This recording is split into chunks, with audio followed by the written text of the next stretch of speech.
Cucalorus Conversations. Welcome to Cucalorus Conversations. I'm Dan Brawley, the Chief Instigating Officer at the Cucalorus Film Foundation. Cucalorus Conversations is a podcast featuring filmmakers, artists, humanities experts, community leaders, talking about movies, music, and who knows what else. And today I'm talking with Erica Dunton, whose first feature, Find Love, is going to kick off our summer series at Jengo's Playhouse. Thanks for joining me, Erica. Hello, hello. Nice to see you. Yeah. So let's talk a little bit about Find Love, your first feature. Many moons ago. Yeah, this year we're looking back at sort of like the pioneers of independent film in North Carolina. And you were right there, in that group of people like Jonas Pate and Owner Tukel. And Old tell me a school. little bit about what that was like. I mean, what year was this? 2005 or? 2005, I think we shot it. And it came from, I had been at the National Film School in England, and I'd been to the London Film Festival, and I had seen Thomas Vinterberg's Festen, and became obsessed with Dogma, which was a whole movement in Denmark with Lars von Trier. And then I went to live in Denmark for a while, and it was a whole bunch of filmmakers who made movies within certain parameters. So Dogma was this idea of that, and I think they'd come up with it one evening over a few drinks, and they were like, so you had to use existing locations, existing props, no practical lighting. Like it was just these very kind of set rules. And I thought, how cool is that for indie film and it was all improvised, just to have these parameters, because often, as we know in indie film, that parameters sometimes create more creativity. So I'd made films. I'd made a very small indie before Red Means Go, and I realized that features were a lot harder than shorts, and that if in doubt, what I would do was, like, if we were losing the location, or we were losing the light, or there's something, you would panic and you would start looking at the script, and you would start to script like line read, which is the absolute worst thing of directing ever. So I realized that if I maybe took the script away and improvised, then I wouldn't I wouldn't have the option of line reading. Like I wouldn't, I was still trying to teach myself how to direct and how to talk to actors. Because what I realized with Red Means Go was that all actors need different things from a director in different moments. So I'd had Adam Rayner, who was fantastic, but just graduated from Lambda and needed a lot of backstory and kind of emotional depth. And then I had Corey English, who worked really well with like metaphors, like sit on the bed, like if your mum hasn't picked you up from school. And then I had Jason Davis, who's one of our local heroes, and he was really good at improvising. And he basically just was like, just tell me if my eyebrows are moving too much. Like it was that kind of, so you can have, and I'd always been strong in cinematography. I've always been strong in production design, but I was like, if you don't have actors and if you don't have the performance, you don't have anything. So I had to learn how to talk to actors. And I thought if I took the script away, which I didn't find love because it was improvised, then it would teach me how to talk about motivations and objectives, and it wouldn't be tied to the script. So tell me how you found the cast. what I did do was I wrote a project. So I wrote a 50-page script. So normally, obviously, a script is 100 pages for a feature. I wrote a 50-page script, and the story is obviously a boy and a girl meet in an airport, have a 24-hour love story. What I did was this, I wrote a script for him and a script for her. So their scripts would have the same dialogue leading in and dialogue leading out of the scene, but the middle of the scene was either a diary entry or like a thing like make her smile or just little, and they didn't know what each other's scripts were. And then the other way, when I met with the actors, and we'll talk about how I found them in a second, but when I met with them, the deal is that we would shoot in strictly chronological order, because that was another thing, that when I was making films, timeline is so hard for new filmmakers, because you're like, is this 2 weeks? Is this 4 weeks? Is this 6 weeks? So you can often get lost when you're editing your feature, your early features, in like, what was the timeline? Like, what was I thinking? So this was like, it's 24 hours. So I knew exactly on what hour. I'm very dyslexic, so I knew exactly what hour I was on. And we shot in completely chronological order. That was the deal with the improvising. So they knew what they had done and they knew where they were going. So the improv like carried on. Actors was amazing. So Christian Camargo was phenomenal. Beautiful actor, beautiful theatre actor. He was in a TV show called Presidio Med with Sasha Alexander, who had been in Dawson's Creek here. She played Pacey's sister, and she was in the show, and I was staying with her, and I'd watch her VHS tapes of her show because it was that back in the day, and he was on it, and I was like, I love this boy. Who is this? And I had given him another script that I'd written, and he loved that. And then we talked, and then I was like, I'm going to write something for him. So he was perfect. And then the casting process with him, because now I had the boy, I had to find the girl, and they had to have this instant kind of chemistry. So for me, chemistry it's not about whether you fancy the person. There's not a lust factor. To me, chemistry on set between two actors is, do they get each other's jokes? And I kind of think that's marriage too. It's like, are they at the same intelligence level? So Christian was super smart, and like that's what chemistry is like you meet each other on an academic level, you meet each other at a joke level, you meet each other on an intelligence level. And that means when you don't have to like each other, but if you both are as smart as each other, I think that's when there's chemistry on set. So we had to find someone who could hold their own against Christian. And we went through a bunch of people. And then there was a lovely actress called Alexie Gilmore. And so then I met with her. She was amazing. And then we cast them. And then when we put the two of them together, it was phenomenal. We never did any rehearsal. We never did a read through. We never did a table read. And basically every morning, another part of the improv deal was I would meet with them both that morning and talk about the day's work separately. And then they would meet. So they never had met each other before they'd met each other on camera, basically. It was this kind of, again, pared down filmmaking, but all of us were into it. So it was great. Was there any moment you thought, oh, wow, this is going to go off the rails because it's... Yes. The first moment was I made this mistake. I don't know if any of your listeners have ever done this, but it's like when you get so excited that you show the cast your dailies and you're like so happy. And then they're like, what the heck? So I'd made the mistake on film that I did, and I showed the little boy, which was so dumb. It was my very first film. And I could never get that little boy, that 6-7-year-old back, Jordan, because once he'd seen himself, he couldn't unsee himself. And then this one, I made the mistake of like showing everyone the dailies from the first day. So I was shooting mini DV. I'm not going to worry about the image, like, because I'm so into the image. I'm going to learn. And the other funny thing about the mini DV was that everyone told me, when you shoot mini DV, don't shoot purple or red because it like blows out. So as soon as they said that, I was like, I'm going to shoot so much purple and so much red. It was all handheld. It was all like find the focus. I'm a massive fan of the imperfect image, and it doesn't have to be perfect. So there's nothing like more like an imperfect image that's an out of focus, in focus mini DV image. But the funny thing was so after that dailies meeting, the room went quiet. I remember it so vividly. The room went quiet. We were all supposed to go out to Hell's Kitchen later. And so everyone was like, oh, and no one was thrilled. No one understood. No one saw what I saw.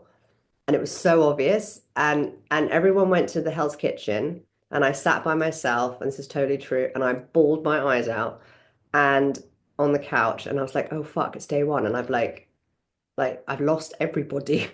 And so then I had to go to Hell's Kitchen, and there's that big long table. And I basically called a meeting, and I was like, hey guys, I do know what I'm doing. And this was to Matt Parker's credit, who's a phenomenal producer in our world now, and it was one of his early films, was that Christian went to him. He's like, she needs to put the camera on a tripod. She needs to, like, we can't shoot a film like this.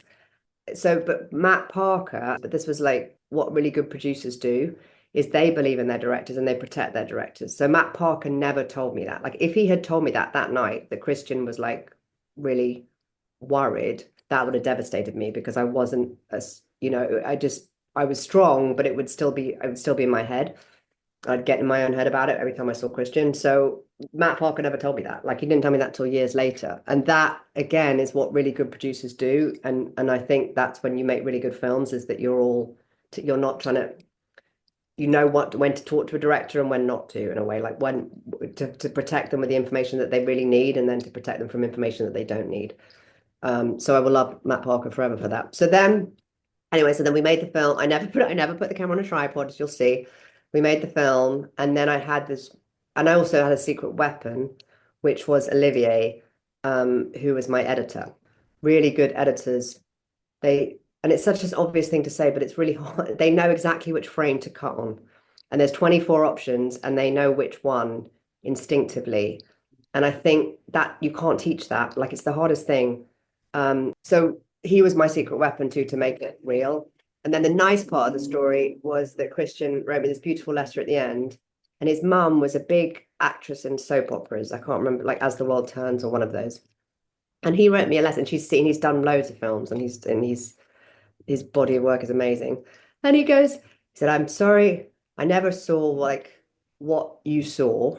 Like I never thought you could do what you could do with what we got. Like I just didn't understand that.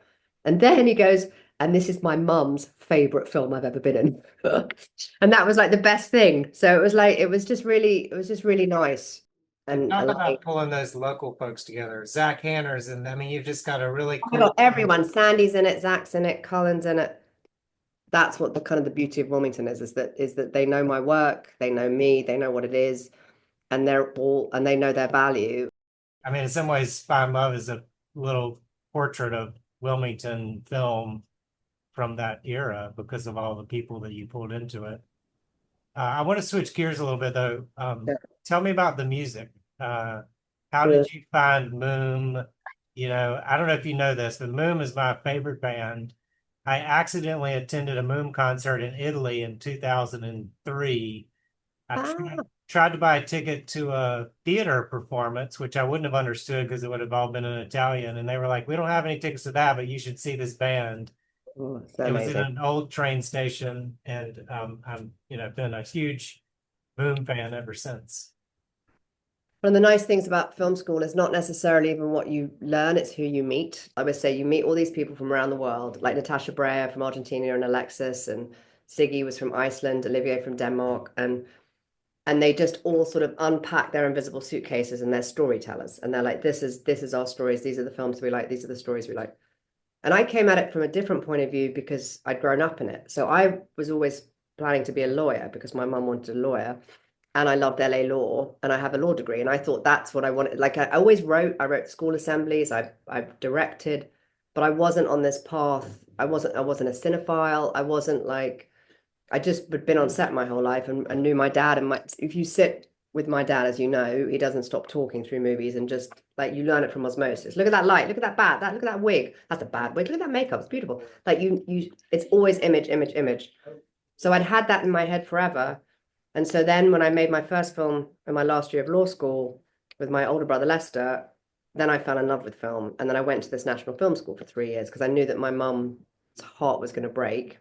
But I knew if I got into one of the best schools in the world, she would still be proud-ish. So anyway, so I'd met Ziggy in film school, and we became friends. And obviously Moom is an Icelandic band. And I went to the Oscars. I went to the Icelandic Oscars, which was amazing.